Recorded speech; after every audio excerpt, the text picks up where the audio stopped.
Good morning everyone. अच्छा बच्चे, अभी तक हमने रजिस्ट्रेशन वाले चैप्टर में आपके 3 सेक्शंस बेटा इम्पॉर्टेंट हमने डिस्कस कर लिए हैं।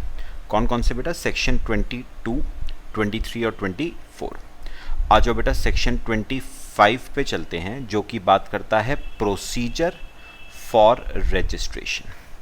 पहले बेटा मैं आपसे ना कुछ काम की बातें ज़रा पहले कर लूँ रजिस्ट्रेशन के बारे में, फिर हम बेटा प्रोसीजर वगैरह भी देखेंगे। लिखना हेडिंग बेटा, procedure for registration. Procedure for registration section 25।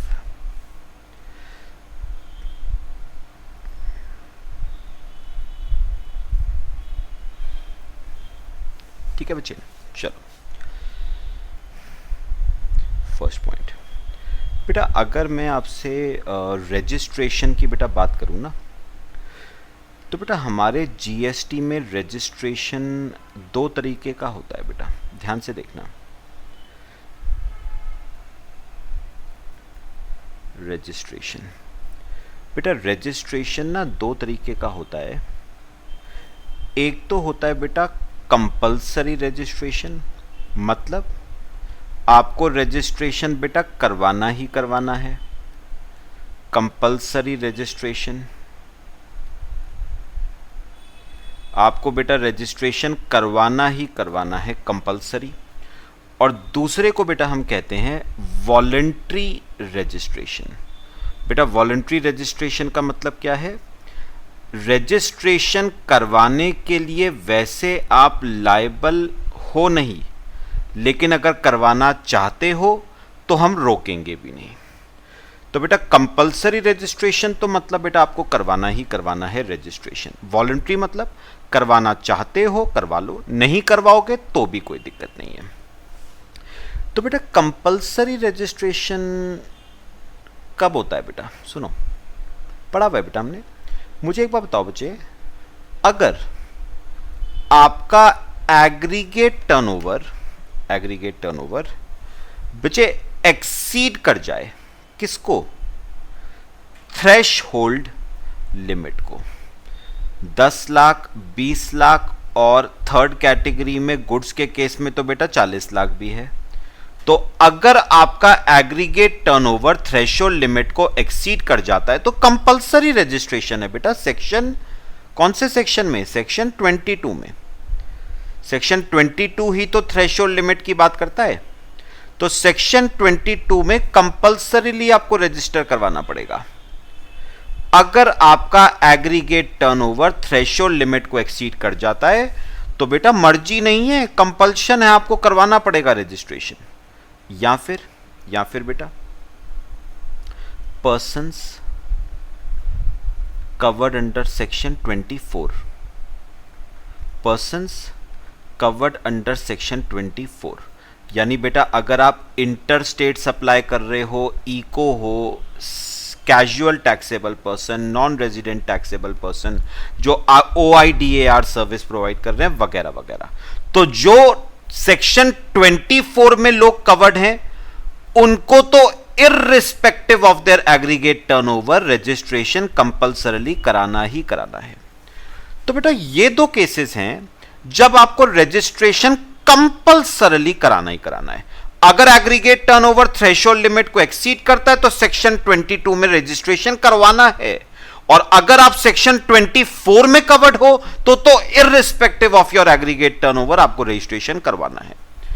तो बेटा फिर वॉलंटरी की बात कब आती है? बेटा सोच के देखो, फॉर एग्जाम्पल बेटा मेरा एग्रीगेट टर्नओवर थ्रेशहोल्ड लिमिट से बेटा कम है।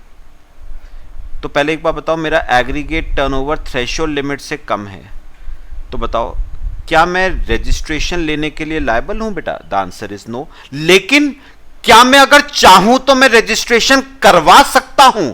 The answer is yes. The answer is yes. ठीक है बेटा, कॉपी करो पहले इतना, लो बेटा कॉपी कर लो। तो बेटा एक बात तो हमें क्लियर हो गई ना कि अगर एग्रीगेट टर्नओवर बेटा थ्रेशहोल्ड लिमिट से कम है तो बेटा वैसे गवर्नमेंट कह रही है आपको रजिस्ट्रेशन लेने की जरूरत नहीं है, लेकिन बेटा अगर आदरणीय बालक बनना है और रजिस्ट्रेशन बेटा लेना चाहते हो तो रोक कौन रहा है बेटा, ले लो भाई, मनाही कोई नहीं है। ऑल्दो आप रजिस्ट्रेशन लेने के लिए लायबल नहीं हो, लेकिन अगर फिर भी लेना चाहते हो तो बेटा कौन रोक रहा है, ले लो ना वॉलंटरी रजिस्ट्रेशन, क्या दिक्कत है बेटे। बात समझ आई बेटा सबको जो मैं कह रहा हूं। तो रजिस्ट्रेशन बेटा दो तरह का आया, एक तो कंपलसरी जब आपको लेना ही लेना है बेटा, और एक है वॉलंटरी। अगर एग्रीगेट टर्नओवर थ्रेशोल्ड लिमिट को एक्सीड करके आपको सेक्शन 22 में बेटा रजिस्ट्रेशन लेना ही पड़ेगा, या फिर अगर आप सेक्शन 24 में कवर्ड हो तो irrespective of your aggregate turnover आपको रजिस्ट्रेशन लेना ही लेना है। What about voluntary? अगर मेरा एग्रीगेट टर्नओवर थ्रेशोल्ड लिमिट को एक्सीड नहीं करता, कम है, तो बेटा मैं वैसे लायबल नहीं हूं रजिस्ट्रेशन लेने के लिए, लेकिन अगर मैं लेना चाहता हूं तो मुझे रोक भी कोई नहीं रहा है, मैं ले सकता हूं बेटा। कॉपी करो बच्चे। फिर मैं आपसे बेटे एक बात अभी और करनी है मुझे, बहुत बेसिक बेसिक बेटा आपसे बातें कर रहा हूं मैं, समझ आया बच्चे?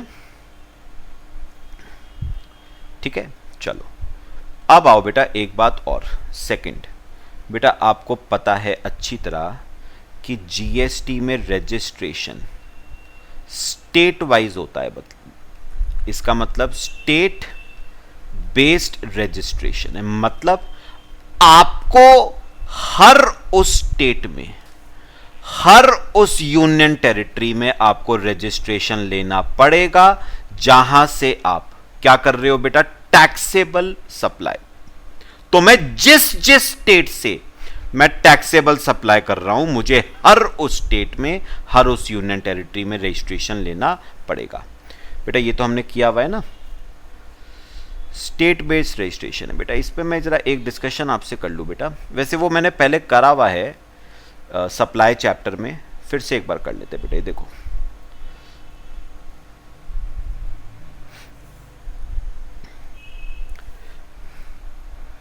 बेटा, अब इमेजिन करो मेरी ना 2 और मोर देन 2 एस्टैब्लिशमेंट्स हैं, मेरी 2 या 2 से ज्यादा एस्टैब्लिशमेंट्स हैं इन सेम स्टेट और union territory.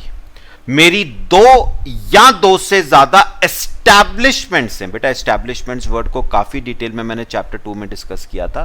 Branch, head office, factory, warehouse, depot, ये सब आपकी एस्टैब्लिशमेंट्स है बेटा। कहां पर है बेटा 2 या 2 से ज्यादा एस्टैब्लिशमेंट्स? एक ही स्टेट में या एक ही यूनियन टेरिटरी में। और दूसरा केस है 2 और more then 2 establishments in different states, in different states oblique union territories। बेटा अलग अलग स्टेट्स में मेरी एस्टैब्लिशमेंट्स हैं, इन different states oblique union territories. मेरी 2 या 2 से ज्यादा एस्टैब्लिशमेंट्स है अलग अलग स्टेट्स, अलग अलग यूनियन टेरिटरीज में। कॉपी करो बेटा, ठीक है। अब बेटा आपको एक बात पता है कि जो रूल चलता है ना बेटा, वो रूल क्या है? 1 स्टेट 1 रजिस्ट्रेशन, मतलब एक स्टेट और एक रजिस्ट्रेशन होगा बेटा। 1 स्टेट 1 रजिस्ट्रेशन, मतलब बेटा एक स्टेट में आपकी जितनी भी एस्टैब्लिशमेंट्स हैं बेटा, जितनी भी एक स्टेट में, उनके लिए आपको सेपरेट रजिस्ट्रेशन लेने की जरूरत नहीं है, आप सिंगल रजिस्ट्रेशन ले सकते हो। ये तो बेटा पहले भी बता चुका हूं आपको मैं, मेरे को एक बार दोबारा बताओ मैं क्या कह रहा हूं।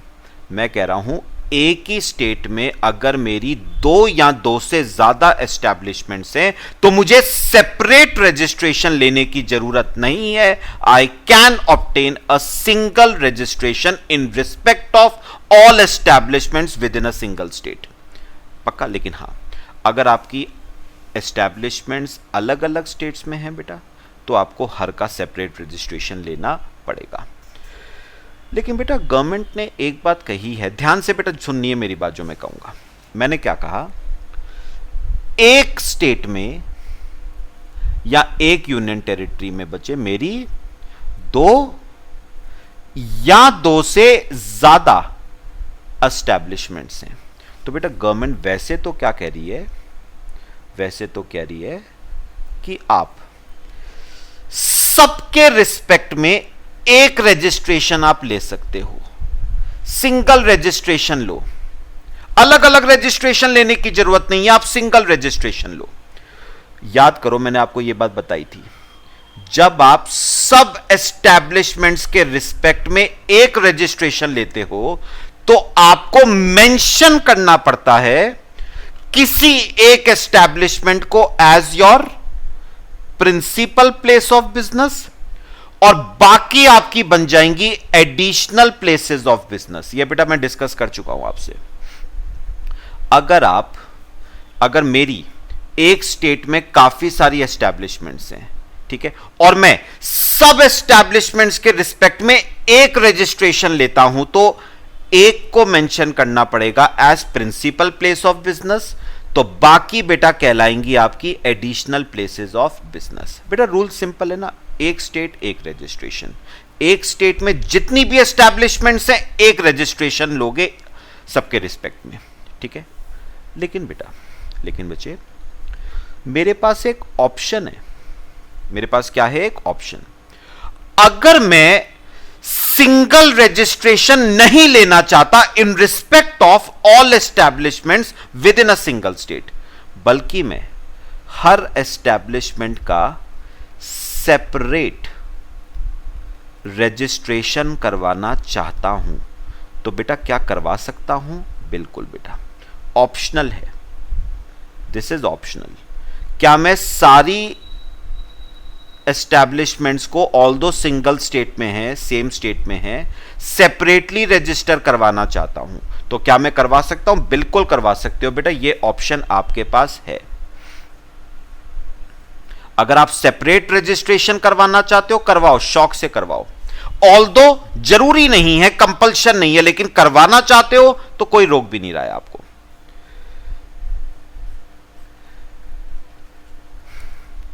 ठीक है बेटा।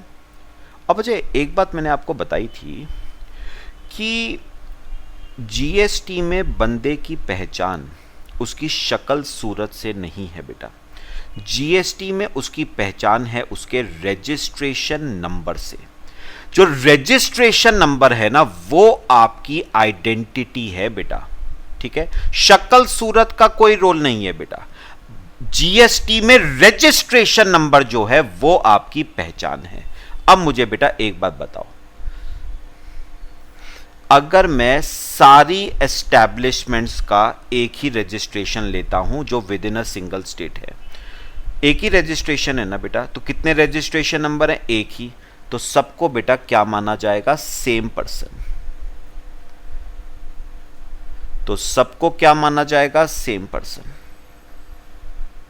एक ही माना जाएगा ना, जब बेटा एक ही रजिस्ट्रेशन नंबर है सब एस्टैब्लिशमेंट्स के रिस्पेक्ट में, they will be considered as same person. लेकिन बेटा अगर मैंने सबका क्या करवाया है बेटा? सेपरेट रजिस्ट्रेशन, तो कितने रजिस्ट्रेशन नंबर होंगे बेटा? सबका सेपरेट रजिस्ट्रेशन नंबर होगा, और क्योंकि सबका सेपरेट रजिस्ट्रेशन नंबर है तो they will be considered as, याद करो करावाए, डिस्टिंक्ट पर्संस। उन्हें बेटा डिस्टिंक्ट पर्सन माना जाएगा, उन्हें बच्चे डिस्टिंक्ट पर्सन माना जाएगा। ठीक है, कॉपी करो बेटा इसे।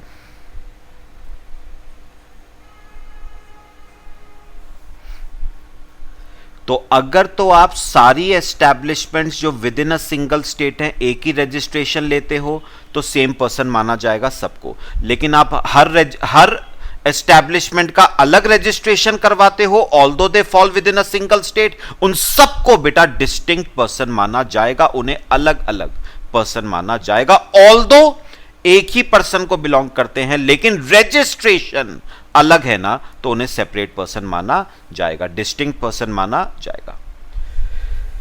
और रही बात बेटे आपके इसकी, ये देखना बेटा,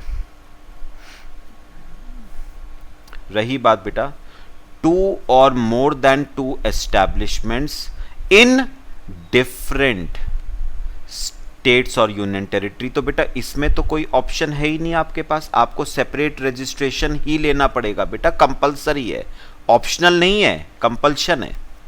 सेपरेट रजिस्ट्रेशन आपको लेना पड़ेगा, कंपलसरी है बेटा, कंपलसरी है, ऑप्शनल नहीं है, कंपलसरी है।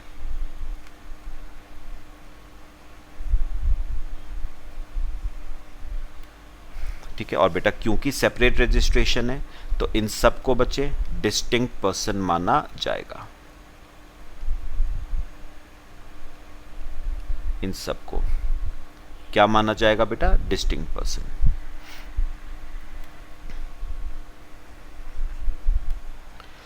लो बेटा, ये बात तो बेटा मैं ऑलरेडी आपसे ना डिस्कस कर चुका हूं,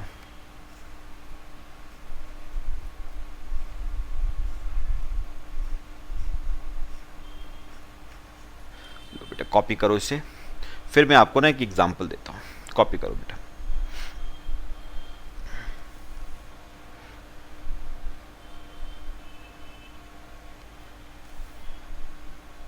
समझ आया बेटा पूरा केस?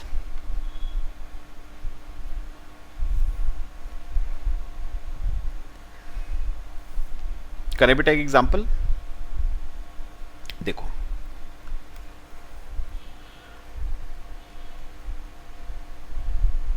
एग्जांपल बेटा, एक ना सप्लायर है M and sons, M and sons बेटा, ये एक सप्लायर है महाराष्ट्र में,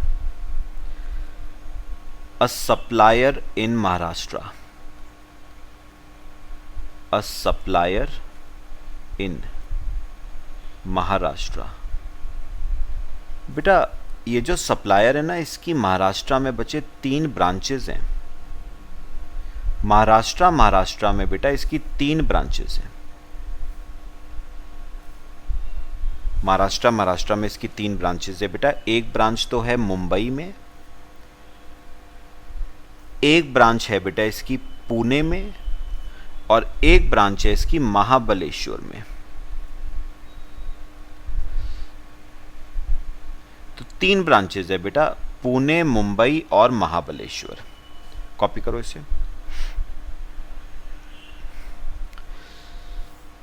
बेटा। ये जो मुंबई वाली ब्रांच है इसका बिजनेस है गारमेंट्स का, ये डील करती है बेटा गारमेंट्स में, ठीक है।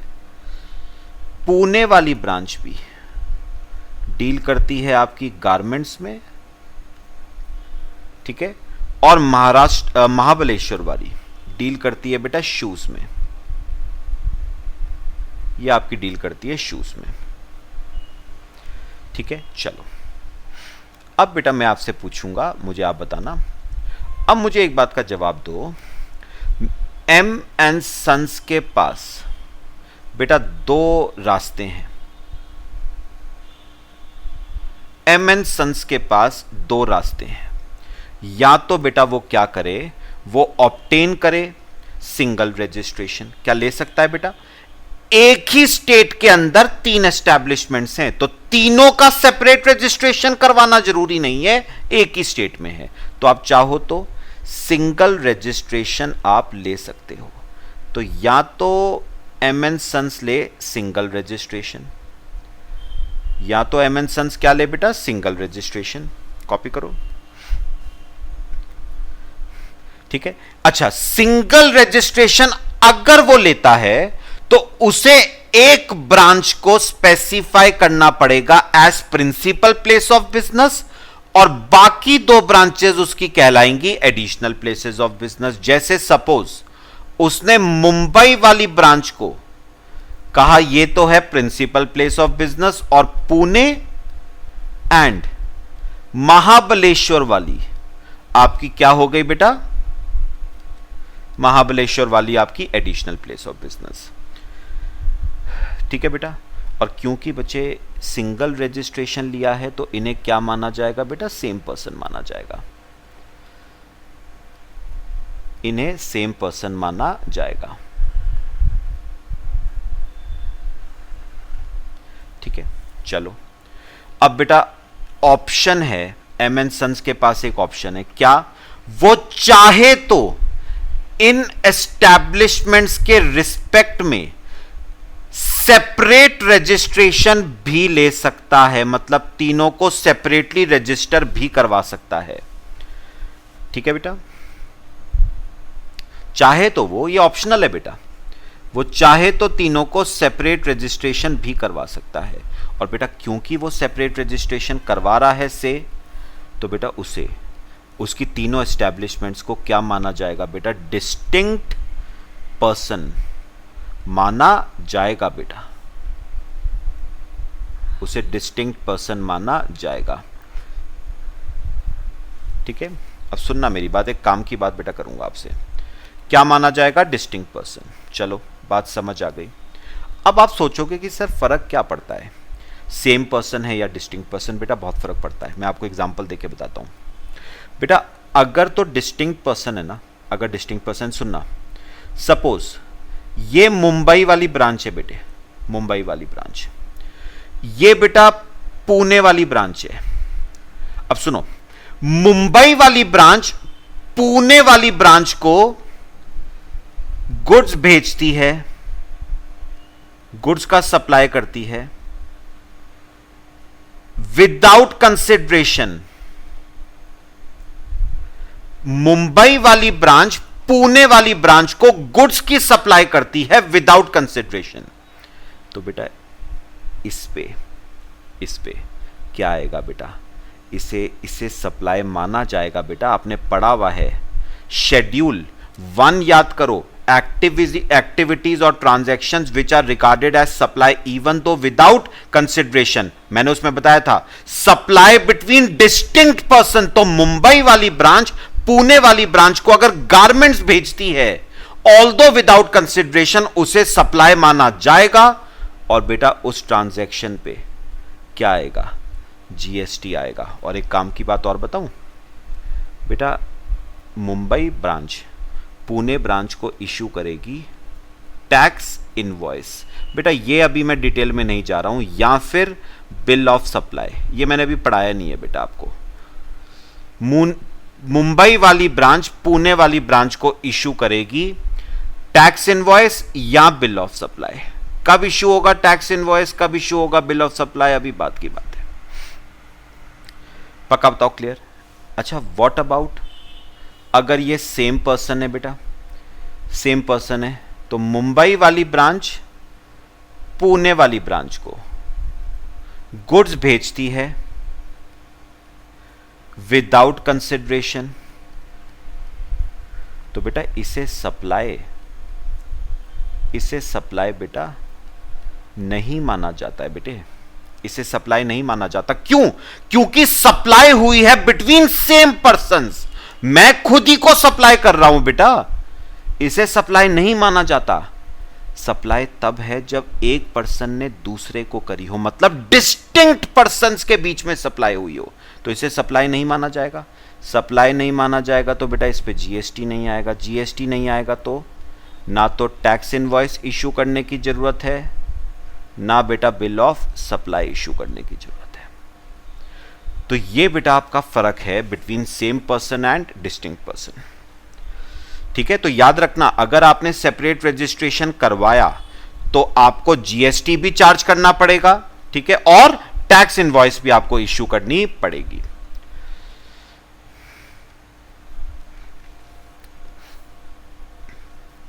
लो बेटा कॉपी करो इसे।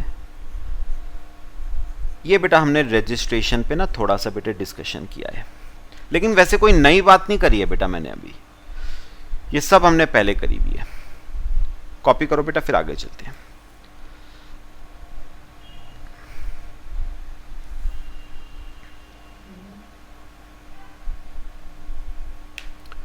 चलें आगे चलें बच्चे, चलो अब आओ थ्योरेटिकल एस्पेक्ट पे जरा देखना बेटा। Origin based registration state wise, तो बेटा मैं आपको बता चुका हूं जीएसटी में रजिस्ट्रेशन स्टेट वाइज है, ठीक है। कौन से स्टेट में बेटा? Shall be applied in such state और union territory from which a taxable supply takes place.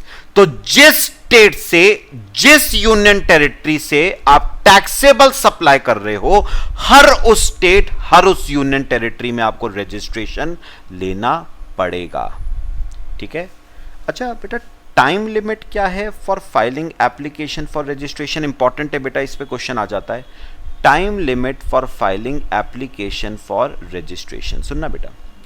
बेटा जो कैजुअल टैक्सेबल पर्सन और जो नॉन रेजिडेंट टैक्सेबल पर्सन है ना बेटा, उसको तो रजिस्ट्रेशन लेना पड़ेगा बिजनेस शुरू करने से 5 दिन पहले। तो मेरी एक बात सुनो बेटा, कैजुअल टैक्सेबल पर्सन वाला एग्जांपल याद करो, एग्जीबिशन वाला।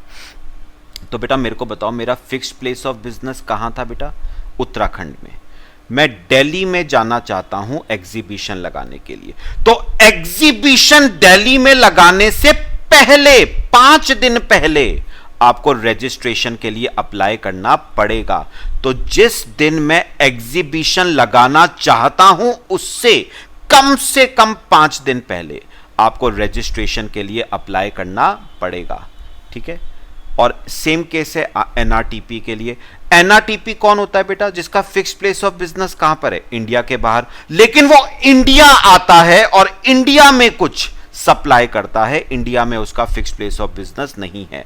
तो इंडिया में सप्लाई करने से पहले 5 दिन पहले कम से कम उसे रजिस्ट्रेशन के लिए अप्लाई करना पड़ेगा। अच्छा अगर मैं बाकियों की बात करूं बेटा, बाकियों की, within 30 days from the date on which he becomes liable, very very important बेटा, मैं एग्जांपल से बताऊंगा। within 30 days from the date on which he becomes liable, क्या मतलब हुआ बेटा? ये देखो मैंने आपको एक एग्जांपल दिया है, ये देखना बेटा। बेटा इंपॉर्टेंट बात करूंगा आपसे। Sugam services limited are engaged in taxable supply of services in Madhya Pradesh. The turnover of Sugam services exceeded 20 lakh on 1 November. अब सुनना मेरी बात बेटा, वो टैक्सेबल सप्लाई किसका कर रहा है बेटा? सर्विसेज का कर रहा है। कहां पर? मध्य प्रदेश में बेटा। मध्य प्रदेश फॉल करेगा 3rd कैटेगरी में, है ना। और 3rd कैटेगरी में बेटा सर्विसेज के लिए 20 लाख की लिमिट है। तो मुझे बताओ, सुगम सर्विसेज का एग्रीगेट टर्नओवर थ्रेशोल्ड लिमिट को एक्सीड कौन सी डेट को करा है? 1 नवंबर को करा है बेटा। मैं जो बोल रहा हूं ध्यान से सुनना है। सुगम सर्विसेज का aggregate turnover threshold limit of 20 lakh को एक्सीड कौन सी डेट को करा है? 1 नवंबर को करा है। इसका मतलब बेटा 1 नवंबर को आप लायबल हो गए। 1 नवंबर को आप लायबल हो गए। किसके लिए बेटा? रजिस्ट्रेशन के लिए। You are liable for registration. कब बेटा? 1 नवंबर को आप लायबल हो गए, ठीक है। उन्होंने कहा 1 नवंबर से 30 डेज के अंदर अंदर आपको रजिस्ट्रेशन का एप्लीकेशन फर्निश करना है। रजिस्ट्रेशन नहीं करवाना है, उसका एप्लीकेशन फाइल करना है। ये देखो बेटा, time limit for filing application for registration, मतलब एप्लीकेशन आपको फाइल करना है 30 दिनों के अंदर अंदर from the date on which you became liable for registration.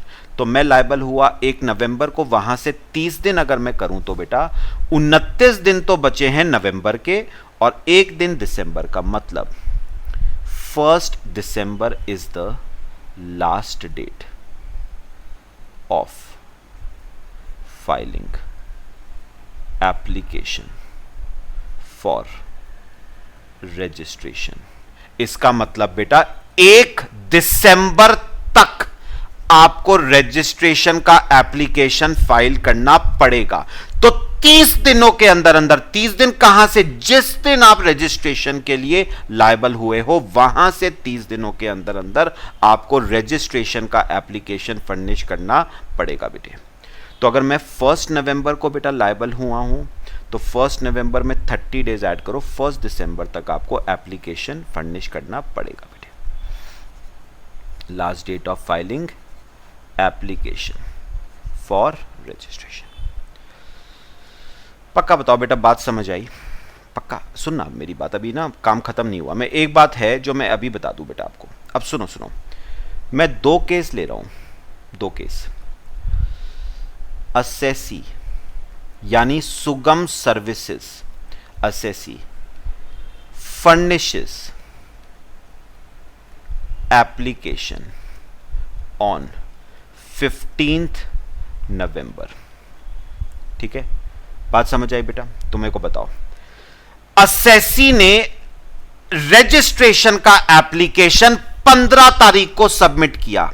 पहले बताओ, आपसे गवर्नमेंट ने आपसे कहा था आपको रजिस्ट्रेशन का एप्लीकेशन फाइल करना है 1 दिसंबर तक।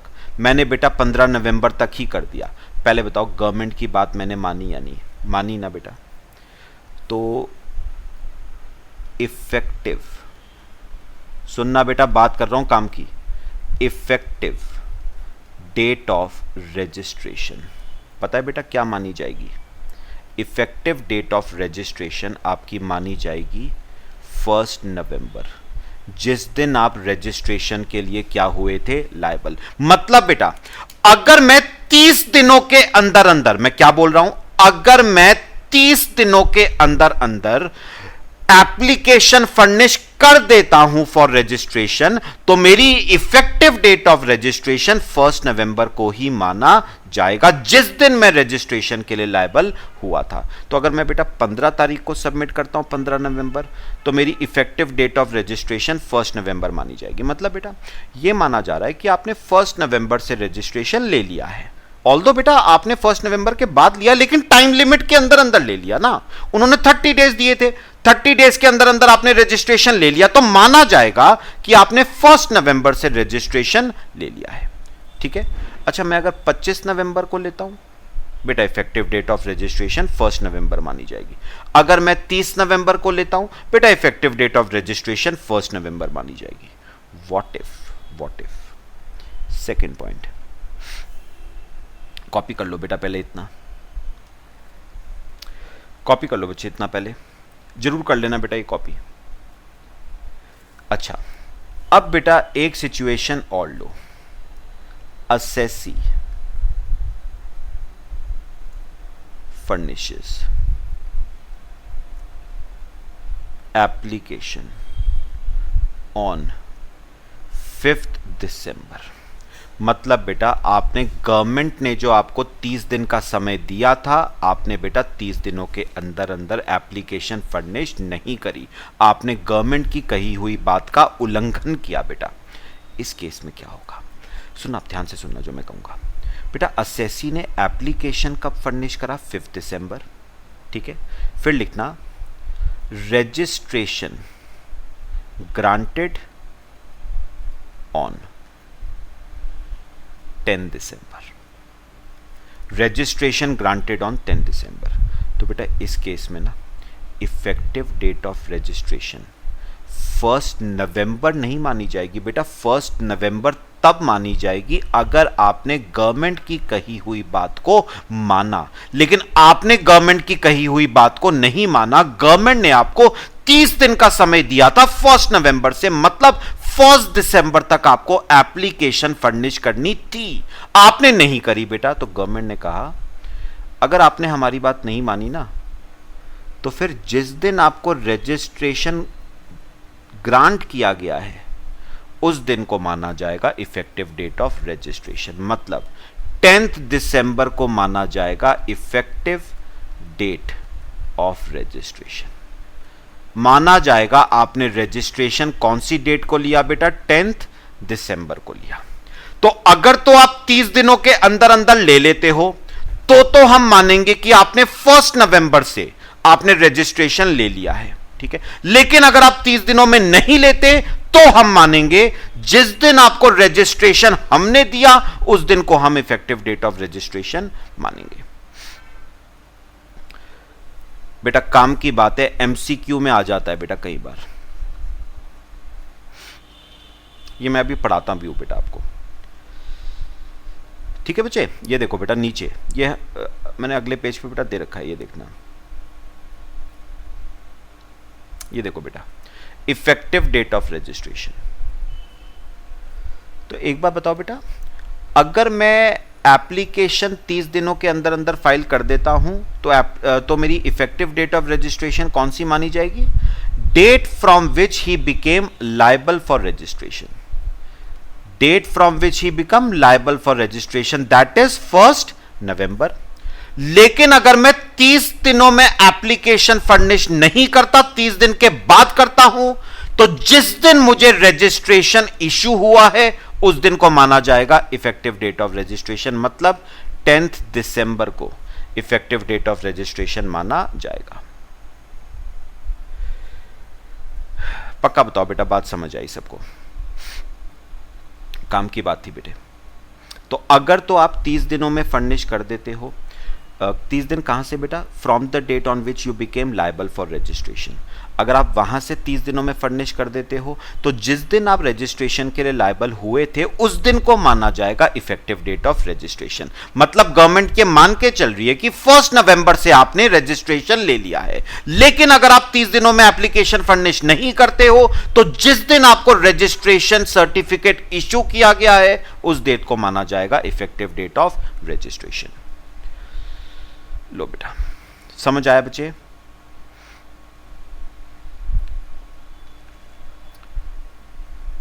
ठीक है बेटा। फिर एक बेटा छोटी सी बात और करते हैं बेटा। रही बात, ये मैं ऑलरेडी बता चुका हूं, 1 स्टेट 1 रजिस्ट्रेशन। तो एक स्टेट एक रजिस्ट्रेशन। हाउएवर आपके पास ऑप्शन है बेटा, अगर आपकी 2 या 2 से ज्यादा एस्टैब्लिशमेंट्स हैं with in a single state और आप उन सबको सेपरेटली रजिस्टर करवाना चाहते हो, आप करवा सकते हो बेटा। ये पढ़ो, with in a state an entity with different branches मतलब establishments would have single registration wherein it can declare one place as principal place of business and other branches यानी establishments as additional places of business। तो आप single registration low in respect of all establishments within a single state। तो एक को mention करना as your principal place, बाकी हो जाएंगे additional places। although a taxpayer having multiple places of business in one state is not mandatorily required to obtain separate registration for each such place of business in the state. He has an option, आपके पास एक option है to obtain separate registration with respect to each such place of business provided all separately registered places of business pay tax। बेटा ये देखना जरा, ये देखना बेटा मैं क्या कह रहा हूं, मेरी ध्यान से सुनना। अगर आप जितनी भी एस्टैब्लिशमेंट्स हैं with in a single state, अगर आप सबका क्या करवाते हो बेटा? सेपरेट रजिस्ट्रेशन करवा सकते हो बेटा, कोई दिक्कत नहीं है, ऑप्शन है। लेकिन शर्त है, प्रोवाइडेड आप टैक्स पे करोगे ऑन सप्लाई ऑफ गुड्स और services to another registered place of business and issue a tax invoice for such supply. वो तो बेटा वैसे भी करना पड़ेगा ना। क्यों? क्योंकि बेटा अगर आपका सेपरेट रजिस्ट्रेशन है तो आपको क्या माना जाएगा बेटा? Distinct person. और एक डिस्टिंक्ट पर्सन अगर दूसरे डिस्टिंक्ट पर्सन को सप्लाई करता है ऑल्दो विदाउट कंसिडरेशन, तो उसे तो सप्लाई माना गया है। सप्लाई माना गया है तो जीएसटी भी आपको देना पड़ेगा, चार्ज करना पड़ेगा, और tax invoice bill of supply भी आपको इश्यू करना पड़ेगा। बात समझ आ रही है जो मैं कह रहा हूं? ये तो ऑलरेडी बेटा हम कर चुके हैं। एक बेटा मैं आपसे छोटी सी बात और करूंगा 3rd पॉइंट में, सुनना बेटा। उसने कहा every person must have a PAN to be eligible for grant of registration because registration number issued is PAN based. तो ये बेटा ये भी मैं बता चुका हूं बेटा। अगर आपको जीएसटी में रजिस्ट्रेशन चाहिए ना तो पहले पैन होना जरूरी है बेटा। Permanent account number.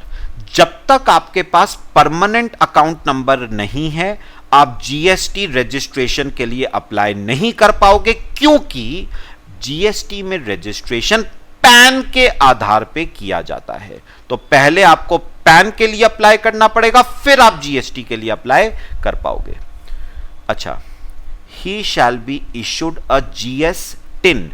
GS TIN मतलब जीएसटी आइडेंटिफिकेशन नंबर। और बेटा जीएसटी आइडेंटिफिकेशन नंबर एक 15 डिजिट्स का अल्फा न्यूमेरिक नंबर है। अल्फा न्यूमेरिक मतलब combination of alphabets as well as numerals. कितने डिजिट का बेटा? 15। ध्यान से समझना बेटा, 15 में से जो पहले 2 डिजिट होते हैं ना बेटा, पहले 2, वो तो होता है स्टेट का कोड। जैसे बेटा उत्तराखंड का स्टेट कोड है 05, तो पहले 2 डिजिट होंगे स्टेट का कोड, ठीक है बेटा। अगले 10 डिजिट होंगे आपका परमानेंट अकाउंट नंबर AVNPG8068N। तो बेटा पहले 2 डिजिट होंगे रजिस्ट्रेशन नंबर के स्टेट कोड, अगले 10 डिजिट होंगे आपका पैन परमानेंट अकाउंट नंबर। अब ये सुनना बेटा, 1 क्या है बेटे? ये ना मिसिंग है, यहां पर लिख लेना। ये 1 क्या है?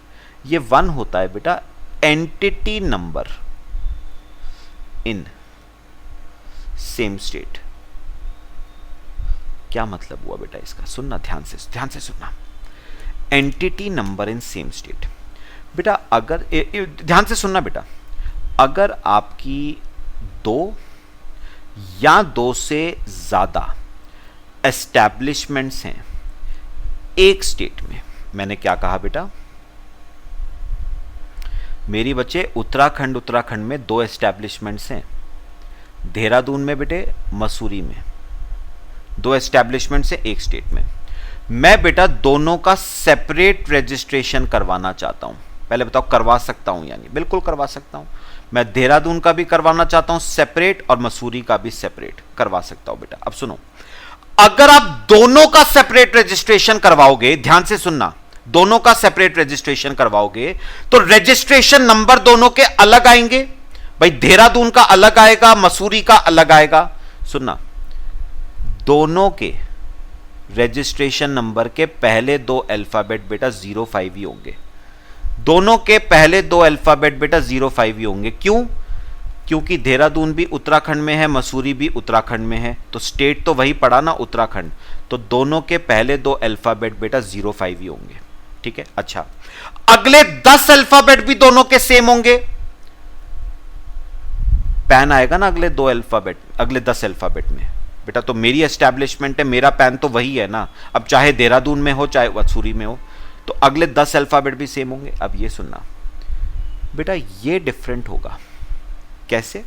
सुनो, सपोज मैंने देहरादून का रजिस्ट्रेशन पहले करवाया, ठीक है, तो 13वां डिजिट, पहले 2 तो हो गए स्टेट कोड, वो सेम है, अगले 10 डिजिट हो गए पैन, वो भी सेम है, अगला 13वां डिजिट बेटा वो डिफरेंट होगा। मैंने पहले किसका रजिस्ट्रेशन करवाया? देहरादून का, तो 13वां डिजिट होगा 1, ठीक है। और फिर मैंने रजिस्ट्रेशन करवाया मसूरी का, तो मसूरी का रजिस्ट्रेशन नंबर जो होगा उसका 13वां डिजिट होगा 2। क्या मतलब हुआ? एक ही पैन पे, ध्यान से सुनना जो मैं कहूंगा बेटा, एक ही पैन में, एक ही स्टेट में ये दूसरा रजिस्ट्रेशन है। सुनो बेटा, एक ही पैन में, एक ही स्टेट में ये पहला रजिस्ट्रेशन है, एक ही पैन पे, एक ही स्टेट में ये दूसरा रजिस्ट्रेशन है। सपोज बेटा मसूरी के अलावा मेरी सपोज श्रीनगर, जो यहां वाला उत्तराखंड वाला श्रीनगर है, वहां पर भी सपोज मेरी कोई बेटा ब्रांच होती, एस्टैब्लिशमेंट होती, उसका भी मैं सेपरेट रजिस्ट्रेशन करवाता, तो उसके पहले 2 डिजिट भी 05 होते, अगले 10 डिजिट पैन होते, उसका 13वां डिजिट कौन सा होता? 3। क्यों 3? क्यों? एक ही पैन पे, एक ही स्टेट में ये तीसरा रजिस्ट्रेशन है। बात समझ आ रही है? सपोज मेरा बेटा गोपेश्वर में एक और एस्टैब्लिशमेंट होता, से चंबा में एक और एस्टैब्लिशमेंट होता, पौड़ी में एक और एस्टैब्लिशमेंट होता। तो सुनो, गोपेश्वर वाले का मैं सेपरेट रजिस्ट्रेशन लेता हूं, तो पहले 2 डिजिट सेम 05, अगले 10 डिजिट सेम पैन। 13वां डिजिट बेटा गोपेश्वर का होता 4। 4 का मतलब क्या हुआ, एक ही पैन पे एक ही स्टेट में ये चौथा रजिस्ट्रेशन है। अच्छा चंबा का लेता तो उसका 13वां डिजिट 5 होता। एक ही पैन पे एक ही स्टेट में ये 5वां रजिस्ट्रेशन है। बात समझ आ रही है बेटा? तो आप जितने रजिस्ट्रेशंस लेते जाओगे with in a single state, ये बदलता जाएगा बेटा, ये बदलता जाएगा। तो एंटिटी नंबर है ये विद इन सेम स्टेट, ठीक है। और बेटा रही बात 14वां डिजिट और 15वां डिजिट, तो ये तो बेटा बाय डिफॉल्ट होते हैं, ये तो कंप्यूटर सिस्टम है वो पिकअप करता है। तो ये दोनों डिजिट बेटा बाय डिफॉल्ट आते हैं, ये तो कंप्यूटर अपने आप रैंडमली पिक करता है बाय डिफॉल्ट। तो 15 डिजिट का अल्फा न्यूमेरिक नंबर, समझ आया बेटा? पहले 2 डिजिट स्टेट कोड, अगले 10 पैन। 13वां digit entity number within same state under same PAN, under same PAN. बेटा लिखना, ये लिखना पक्का, आपको ना याद रहेंगी ये छोटी छोटी बातें। एक ही पैन में एक ही स्टेट में कौन सा एंटिटी नंबर है ये, ठीक है। और 14वां और 15वां तो बेटा बाय डिफॉल्ट होगा। समझ आया बच्चे? बाकी बेटा 2 छोटे छोटे पॉइंट्स है वो मैं आपसे डिस्कस कर लेता हूं, 4th और 5th। देखो बेटा 4th और 5th क्या है बेटा, ध्यान से सुनना मेरी बात।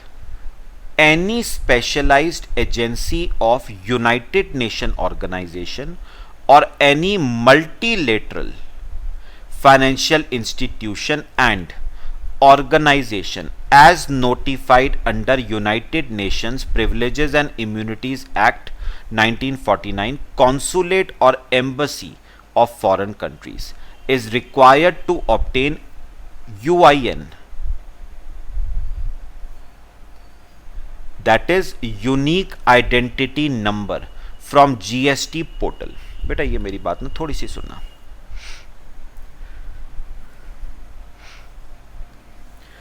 बेटा उन्होंने क्या कहा, उन्होंने कहा कुछ स्पेशलाइज्ड एजेंसीज हैं यूनाइटेड नेशन ऑर्गेनाइजेशन की या फिर फॉरेन एम्बसीज हैं, मतलब जो फॉरेन कंट्रीज है ना उनकी एम्बसीज हैं बेटा, जहां से वीज़ा वगैरह लगता है आपका, फॉरेन एम्बसीज है, या फिर कोई अदर एजेंसीज हैं इंटरनेशनल, अदर इंटरनेशनल एजेंसीज बेटा। जैसे मैं आपको एग्जांपल थोड़ा सा दूं बेटे, एग्जाम्पल के तौर पे WHO world health organisation, international labour organisation etcetera. तो ये बेटा इंटरनेशनल ऑर्गेनाइजेशन से, ध्यान से सुनना बेटा, ये आपकी इंटरनेशनल ऑर्गेनाइजेशन से सुनना बेटा। मैं आपको एक बात बताऊं, काम की बात बेटा, ये जो इंटरनेशनल ऑर्गेनाइजेशंस है ना जो इंडिया में बेटा सिचुएटेड हैं, इन्हें बेटे रजिस्ट्रेशन लेने की जरूरत नहीं पड़ती बेटा जीएसटी में। इन्हें एग्जेम्प्ट करा गया है फ्रॉम रजिस्ट्रेशन अंडर सेक्शन 23। याद आता है बेटा? Under section 23 person supplying exclusively non taxable और एग्जेम्प्ट सप्लाईज। अगर आपको याद हो बेटा तो मैंने आपको बताया था, for services by foreign diplomatic mission located in India are exempt from tax. तो फॉरेन डिप्लोमेटिक मिशन मतलब फॉरेन एम्बेसीज जो या यूनाइटेड नेशन ऑर्गेनाइजेशन की कोई एजेंसी है या कोई अदर इंटरनेशनल एजेंसीज हैं, ये फॉरेन डिप्लोमेटिक मिशन है। Any services provided by foreign diplomatic mission located in India is exempt from tax. और क्योंकि इनकी सर्विसेज एग्जेम्प्ट है तो बेटा ये रजिस्ट्रेशन ऑब्टेन करके क्या करेंगे, इनको एग्जेम्प्ट करा गया है from obtaining registration under section 23। तो मैं छोटी सी बात आपसे करना चाहूंगा, मेरी बात सुनना बेटा। Foreign diplomatic mission located in India. अब सुनना बेटा, उन्होंने क्या कहा था, उन्होंने कहा था services by foreign diplomatic mission located in India. तो फॉरेन डिप्लोमेटिक मिशन जो सर्विसेज देगा वो बेटा क्या है, एग्जेम्प्ट है। और क्योंकि उनकी सर्विसेज एग्जेम्प्ट हैं, इसलिए बेटा उन्हें रजिस्ट्रेशन ऑब्टेन करने की जरूरत नहीं है अंडर सेक्शन 23। ठीक है, लेकिन बेटा, लेकिन बच्चे, जो सर्विसेज ये लेते हैं बेटा, जो सर्विसेज ये देंगे यानी services by foreign diplomatic mission, वो तो एग्जेम्प्ट है। लेकिन जो सर्विसेज दी गई हैं बेटा फॉरेन डिप्लोमेटिक मिशन को, कोई पर्सन फॉरेन डिप्लोमेटिक मिशन को बेटा सर्विसेज दे रहा है, वो थोड़ी ना एग्जेम्प्ट है बेटा। वो सर्विसेज तो क्या हैं, टैक्सेबल। वो सर्विसेज तो क्या है बच्चे, टैक्सेबल हैं। ठीक है, और टैक्सेबल है तो फॉरेन डिप्लोमेटिक मिशन ने उन सर्विसेज पे बेटा जीएसटी भी दिया होगा, या सर्विसेज या गुड्स या सर्विसेज। भाई फॉरेन डिप्लोमेटिक मिशन ने कोई गुड्स खरीदे या कोई सर्विसेज ली तो वो थोड़ी ना एग्जेम्प्ट है। Services given by foreign diplomatic mission are exempt, but services given to foreign diplomatic mission are not exempt. ठीक है, तो वो तो टैक्सेबल है बेटा, टैक्सेबल है तो उन पे क्या आया होगा, जीएसटी। अब सुनना जो मैं कहूंगा बात ध्यान से बेटा। एक बात बताओ, ये जीएसटी इस पर्सन के लिए जिसने सप्लाई दी है उसके लिए तो बनता है बेटा आउटपुट टैक्स, है ना। लेकिन बेटा फॉरेन डिप्लोमेटिक मिशन के लिए वो जीएसटी क्या बनता है, इनपुट टैक्स। समझ आ रहा है जो मैं कह रहा हूं, बहुत स्टेप बाय स्टेप कर रहा हूं। कोई पर्सन अगर फॉरेन डिप्लोमेटिक मिशन को कोई गुड्स सप्लाई करता है या सर्विसेज सप्लाई करता है तो वो थोड़ी ना एग्जेम्प्ट है, वो तो टैक्सेबल है। टैक्सेबल है तो उस पर्सन ने फॉरेन डिप्लोमेटिक मिशन से क्या चार्ज किया होगा, जीएसटी। वो जीएसटी उस पर्सन के लिए आउटपुट टैक्स बना होगा, तो फॉरेन डिप्लोमेटिक मिशन के लिए बेटा इनपुट टैक्स बना होगा।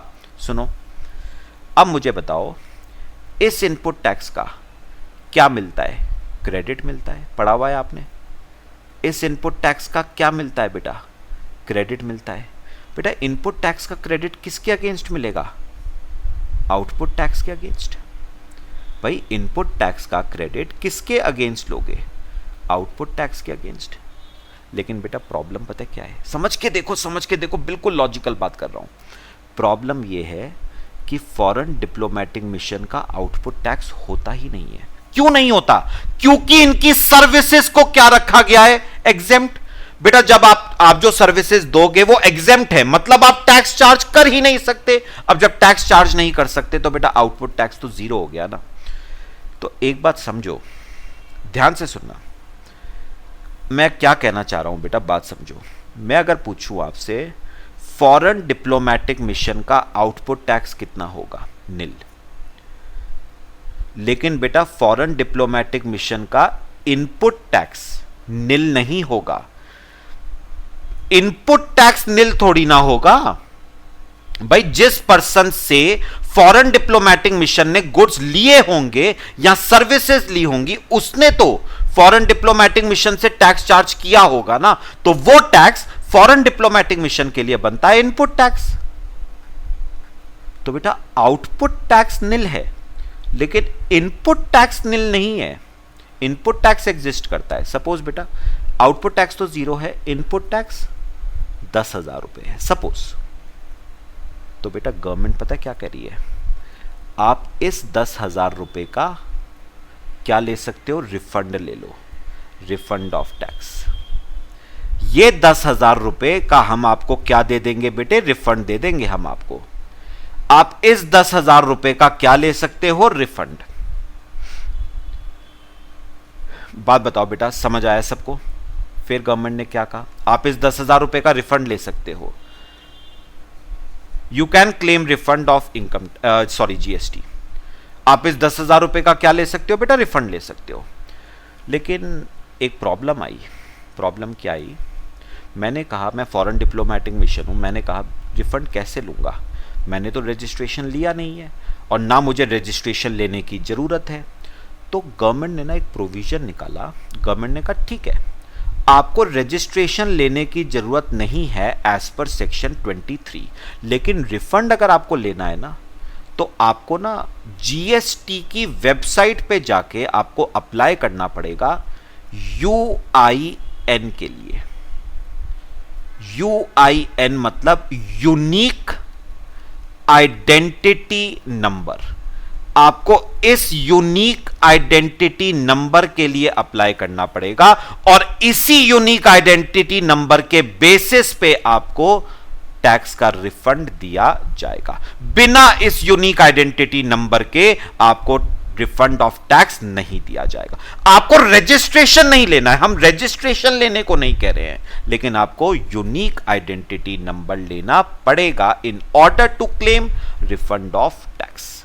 तो अगर आप इस टैक्स का बच्चे रिफंड लेना चाहते हो, you will have to apply for unique identity number.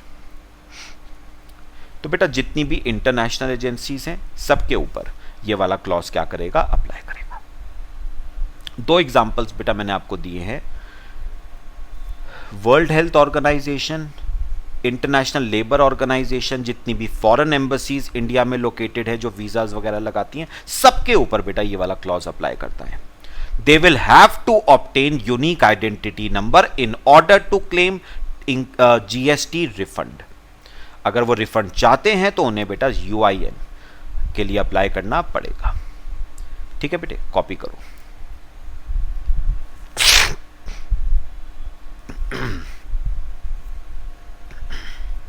ठीक है, चलो अब आते हैं बेटा एक लास्ट बात। सॉरी 2 मिनट बेटा। उन्होंने कहा UIN shall be granted within 3 working days of submission of application। मतलब जिस दिन आप एप्लीकेशन फाइल करोगे ना UIN के लिए, उसके 3 दिनों के अंदर अंदर आपको UIN ग्रांट कर दिया जाएगा। चलो 5th पॉइंट बेटा, सुआमोटो। अब तो बेटा ये वर्ड बाय हार्ट आपको याद होना चाहिए। सुआमोटो मतलब मर्जी से, अपनी मर्जी से, on its own motion, on its own motion, अपनी मर्जी से। सुनना बेटा अब क्या है, मैं आपको ना सिंपल वर्ड्स में समझाऊंगा, ध्यान से सुनना। उसने कहा where proper officer finds that a person liable to be registered under the act has not obtained registration.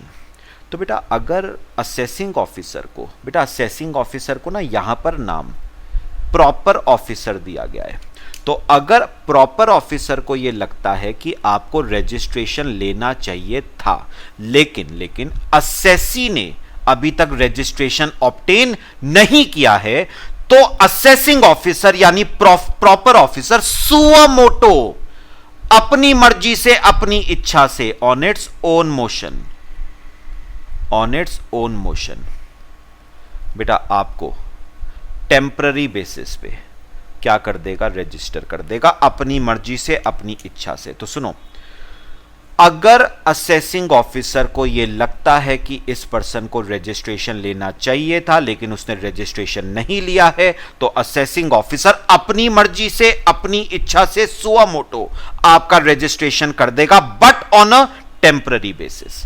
Temporary basis पे है बेटा। अब आपके पास बेटा, अब आप क्या कर सकते हो, सच पर्सन शैल, सुनो, such person shall submit an application for registration in prescribed form with in 90 days from the grant of temporary registration. अब सुनो बेटा, असेसिंग ऑफिसर ने तो आपको रजिस्टर कर दिया टेम्पररी बेसिस पे। अब आप 2 काम कर सकते हो बेटा। पहला काम आप उस टेम्पररी रजिस्ट्रेशन को कन्वर्ट करो इनटू परमानेंट रजिस्ट्रेशन। कैसे?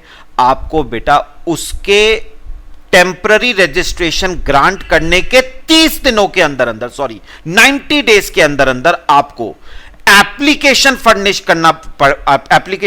करना पड़ेगा for grant of permanent registration. नहीं समझ आया बेटा? सुनो, असेसिंग ऑफिसर ने आपको कौन सा रजिस्ट्रेशन दिया? टेम्पररी।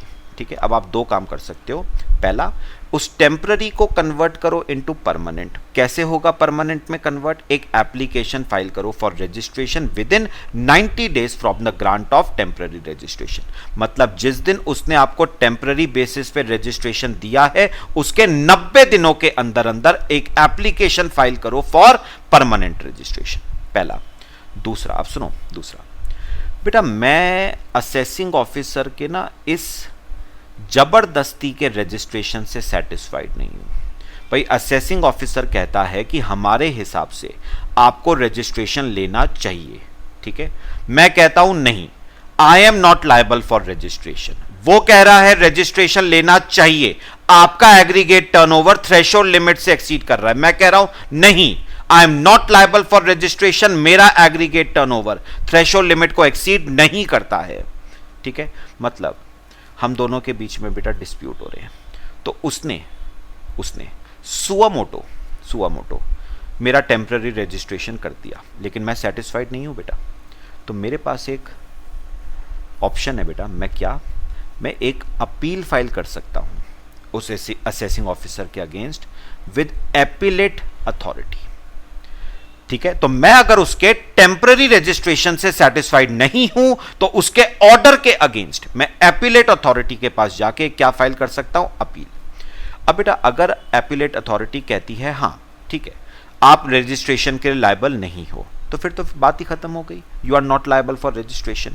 टेम्पररी रजिस्ट्रेशन जो आपको दिया गया था वो कैंसिल हो जाएगा। लेकिन अगर एपीलेट अथॉरिटी कहती है नहीं, असेसिंग ऑफिसर ने जो ऑर्डर पास किया है वो बिल्कुल सही है, you are liable for registration, if appellate authority upholds the order given by proper officer. मतलब एपीलेट अथॉरिटी ऑर्डर कहती है जो ऑर्डर पास किया है असेसिंग ऑफिसर ने बिल्कुल सही किया है, you are liable for registration. तो उस केस में बेटे एपीलेट अथॉरिटी के ऑर्डर देने के 30 दिनों के अंदर अंदर आपको रजिस्ट्रेशन के लिए एप्लीकेशन फाइल करना पड़ेगा।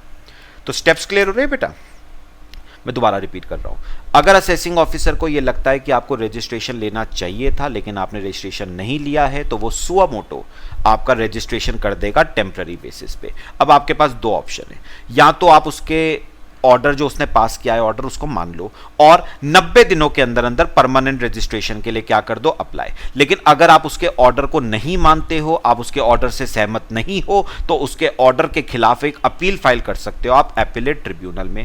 एपीलेट ट्रिब्यूनल भी दो बातें कर सकती है बेटा। कौन सी? या तो वो कहेगी ठीक है आपने जो अपील फाइल करी है बिल्कुल सही है, आप रजिस्ट्रेशन के लायबल नहीं हो, तो बेटा बात खत्म हो जाती है, आप रजिस्ट्रेशन के लायबल नहीं हो, आपका टेम्पररी रजिस्ट्रेशन क्या कर दिया जाएगा? कैंसिल। लेकिन अगर एपीलेट अथॉरिटी कहती है आप रजिस्ट्रेशन के लिए लायबल हो, असेसिंग ऑफिसर ने जो ऑर्डर पास किया बिल्कुल सही किया है, तो एपीलेट अथॉरिटी के ऑर्डर पास करने के 30 दिनों के अंदर अंदर आपको एप्लीकेशन फाइल करना पड़ेगा फॉर रजिस्ट्रेशन। ठीक है बेटे?